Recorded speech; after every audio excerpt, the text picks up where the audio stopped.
Love after 50 doesn't have to be quiet, predictable, or boring. Sometimes it is hilarious. Sometimes it is complicated. Sometimes it means arguing over careers, dinner, thermostats, and laptops. But real love isn't about asking someone to abandon who they are.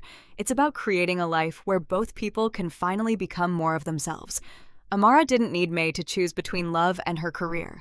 She needed May to understand that love deserved a place on her calendar too. And perhaps that's the question worth asking. If you loved someone deeply, would you ever ask them to change their life for you? Or would you find a way to build a new life together?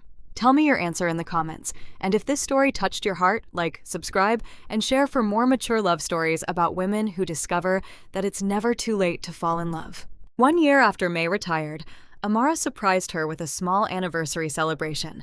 There were flowers, candles, music, and, thankfully, no laptop. May entered the room wearing a stunning navy blue dress. Amara wore a deep burgundy gown. They looked at each other and smiled. "Do you remember our first argument?" Amara asked. "Which one?" "The job." May laughed. "You wanted me to quit. I was desperate. You were dramatic. I was in love." May walked closer. "So was I." They danced slowly in their living room. There was nothing spectacular about the moment. No orchestra, no expensive hotel, no dramatic declaration. Just two women in their 50s holding each other after years of careers, relationships, mistakes, disappointments, and unexpected happiness. Eventually, May whispered, "I thought choosing love meant giving something up." Amara rested her head against her shoulder. "And now?" "Now I understand I didn't have to choose between you and myself." Amara smiled. "That took you long enough." 22 years at the same company. I'm a slow learner." They laughed. Then May became serious. "You know what I realized?" "What?" "You were never asking me to quit my job." Amara raised an eyebrow. "Really? You were asking me to come home." Amara smiled. "Exactly." May kissed her. "And you were never asking me to become someone else." "No. You were asking me to become available for the life I kept postponing." Amara's eyes filled with tears. "Yes." They held each other quietly. Then May suddenly pulled away. "Wait." "What?" "I forgot something." She walked into the kitchen. Amara followed. May opened the refrigerator. Inside was a cake. Written across the top were the words, "We finally made it home." Amara laughed. "You made that?" "No. Who did?" "The bakery." "You nearly ruined the moment. I have many talents." They laughed until they cried, and perhaps that was the real secret of their love. It wasn't perfect. It wasn't always easy. They had misunderstood each other. They had argued. They had been stubborn. They had been frightened, but they kept choosing conversation over silence, compromise over pride, and love over the temptation to be right. Years later, whenever someone asked Amara how she convinced May to retire, she always smiled. "I didn't." Then she'd look across the room at the elegant woman she loved. She simply discovered that the best part of her life wasn't waiting at the office. May would usually interrupt. "Actually, the best part was waiting at home." And Amara would pretend to be annoyed, but secretly she loved hearing it. Because after all those years, they had finally learned the difference between asking someone to choose you and building a life where they genuinely want to. 6 months later, May's retirement date was finally approaching, but the closer it came, the more nervous she became. One morning, she woke Amara at 6. "I can't do this." Amara opened one eye. "Do what?" "Retire." "You woke me at 6 to announce this?" "I'm serious." "So am I. Go back to sleep." May frowned. "I need emotional support." "You need coffee." They both laughed. That became their new rhythm. May began learning how to live without constantly checking her emails. Amara learned not to ask every morning whether May had completed her retirement paperwork. They discovered that love wasn't about one person surrendering everything. It was about making room. May started volunteering as a mentor for young women entering finance. Amara reduced her own workload. They began traveling together. They cooked, they danced badly in the kitchen, and they developed a terrible habit of arguing about the thermostat. "You are freezing me. You are boiling me. It's 22 degrees. I'm tropical. You are Nigerian, not a tropical climate." Amara laughed so hard she nearly dropped a spoon. "You are lucky you're beautiful." "I know." Their relationship became lighter. Then came May's final day at work. She returned home carrying a box. Inside were photographs, awards, notebooks, and 22 years of memories. Amara hugged her. "How does it feel?" May looked around their home. "Terrifying." "Good." "Good?" "Yes." "Why?" "Because it means you're starting something new." May smiled. Then she pulled something from the box. An old photograph. She and Amara had taken it during their first weekend together. They looked younger, happier, uncertain. May held it carefully. I thought love meant finding someone who wouldn't ask me to change. Amara nodded. And now? I think love means finding someone who helps you discover what you actually want. Amara kissed her forehead. And what do you want? May smiled. You. Amara's eyes filled with tears. That's dangerously romantic. I've been practicing. They laughed. Then May whispered, and I want to spend the rest of my life making sure I don't miss dinner. Amara laughed through her tears. That, she said, is the most romantic thing you've ever said. The following Saturday, Amara decided to demonstrate what life together could look like. She planned breakfast, then a morning walk, then lunch, then an afternoon at a garden, then dinner at home. May looked at the schedule. You made an itinerary? Of course. For Saturday? Yes. Where's the free time? Between 2:30 and 3. May stared at her. 30 minutes? You can meditate. I may need therapy. Amara laughed, but surprisingly, May enjoyed the day. They walked through the gardens, shared ice cream, argued playfully about which flowers smelled best, and took ridiculous photographs. For several hours, May didn't check her email. Then her phone vibrated. She froze. Amara noticed. You don't have to answer. I should. You don't have to. May looked at the screen. Her boss. She answered. Within minutes, her relaxed expression disappeared. A client had a problem.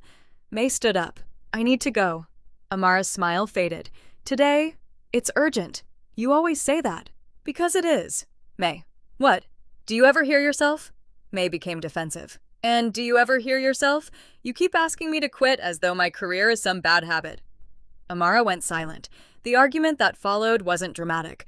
There were no slammed doors, no shouting, just two women saying things they had carefully avoided saying. I don't want to compete with your job, Amara whispered. I'm not asking you to compete.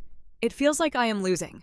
May's face changed. You are not losing. Then why does it feel like I never get enough of you? May had no answer. That evening, they went home separately.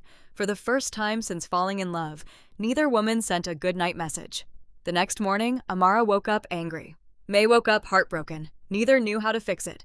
Then at noon, Amara received a message. Can we talk?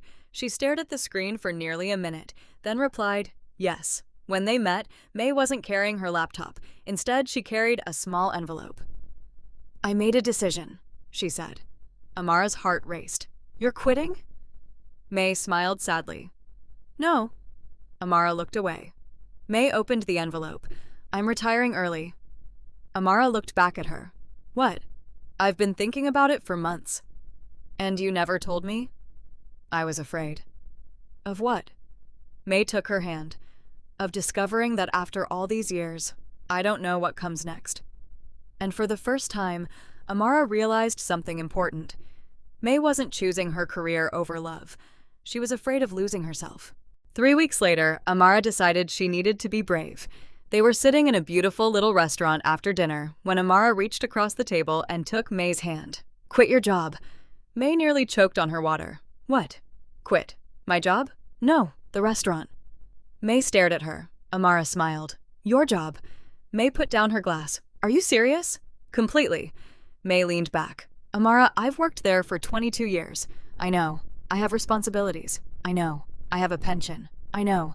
I have people depending on me. I know. Then why are you asking me to quit? Amara squeezed her hand. Because I want you. May's expression softened. I am here. Your body is here. Your laptop is probably under the table. May looked down. Her laptop bag was indeed beside her chair. Amara laughed. May covered her face. This is humiliating. You brought your laptop to dinner. I didn't expect a relationship intervention. Amara couldn't help laughing, but beneath the humor was something serious. I don't want you to stop being ambitious, she said. I don't want to erase the woman you are. I just want us to have time. May looked down at their hands. For the first time, she understood.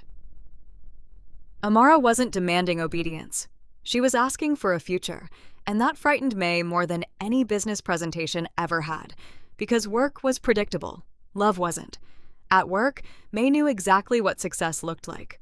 With Amara, success meant waking up beside someone and allowing yourself to be vulnerable. That night, May admitted something she'd never said aloud.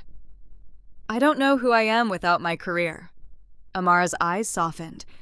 Then maybe that's the question we need to answer. May looked at her. And if I don't like the answer? Then we'll laugh about it. That's your solution? Usually. May smiled. But when they left the restaurant, neither woman noticed the tension that had entered their relationship. Amara wanted a shared life. May was terrified of losing the life she'd built, and somewhere between love and independence, a difficult choice was waiting. Amara Okafor had been in love before. She had been married, divorced, independent, successful, and perfectly capable of enjoying dinner alone. At 58, she owned a small interior design company in London and had developed a very respectable relationship with solitude. Then, Mei Lin walked into her life. Mei was 55, Chinese-British, with silver beginning to appear naturally through her dark hair. She dressed with effortless elegance, silk blouses, tailored trousers, delicate earrings, and possessed the peculiar ability to look glamorous while carrying 3 supermarket bags and complaining about parking. Amara adored her immediately. Their relationship began slowly. Coffee became dinner. Dinner became weekend walks. Weekend walks became May leaving her reading glasses at Amara's apartment. Then came the toothbrush. "You're moving in," Amara teased. "I'm saving you money," May replied. "On what?" "Electricity. You won't have to turn on the hallway light when I'm here." That was May. Funny, practical, impossible. But there was one thing Amara couldn't understand. May worked constantly. She was a senior financial consultant for an international company and treated her laptop as though it were a third partner in their relationship. One Friday evening, Amara prepared an elaborate dinner. She wore a beautiful emerald green dress, lit candles, opened a bottle of wine, and even attempted May's favorite Chinese dessert. At 7, May wasn't home. At 8, still nothing. At 9, Amara called. "Hello, darling," May answered breathlessly. "Where are you? Office?" At 9? "Yes. Are you planning to sleep there?" There was silence. Then May laughed. "Actually, I have a blanket." Amara stared at the phone. "You have a blanket? It's very comfortable." "May, I am dating a woman who has bedding at work." May laughed so loudly that a colleague apparently asked what was happening. When she finally arrived at 10:30, Amara was waiting at the table. The food was cold, the candles had burned down, and Amara had changed into pajamas. May kissed her forehead. "I'm sorry." Amara looked at her. "I love you." "I love you too. But I have a problem." May raised an eyebrow. "What?" "I think I'm dating your employer." May burst out laughing. Amara didn't, and that was when May realized this wasn't a joke. Something between them had changed. At 58, Amara believed she had finally learned the secret to love. Never ask someone to become smaller, just to make room for you. Then she met May. May was 55, elegant, brilliant, stubborn, and completely devoted to the career she had spent 30 years building. Amara loved her deeply, but there was one problem. She wanted May to quit her job. Not because she hated May's work, not because she was jealous, and certainly not because she wanted to control her. She simply wanted the woman she loved to come home before dinner at least once in her lifetime. What began as a romantic request soon became the funniest and most emotional argument of their relationship. Because when two mature women fall in love, they don't necessarily fight about dishes or toothpaste. Sometimes they fight about retirement plans, expensive shoes, work emails, and who gets to decide what happily ever after actually means. And Amara was about to discover that asking May to choose love over her career might cost her the very love she was trying to protect.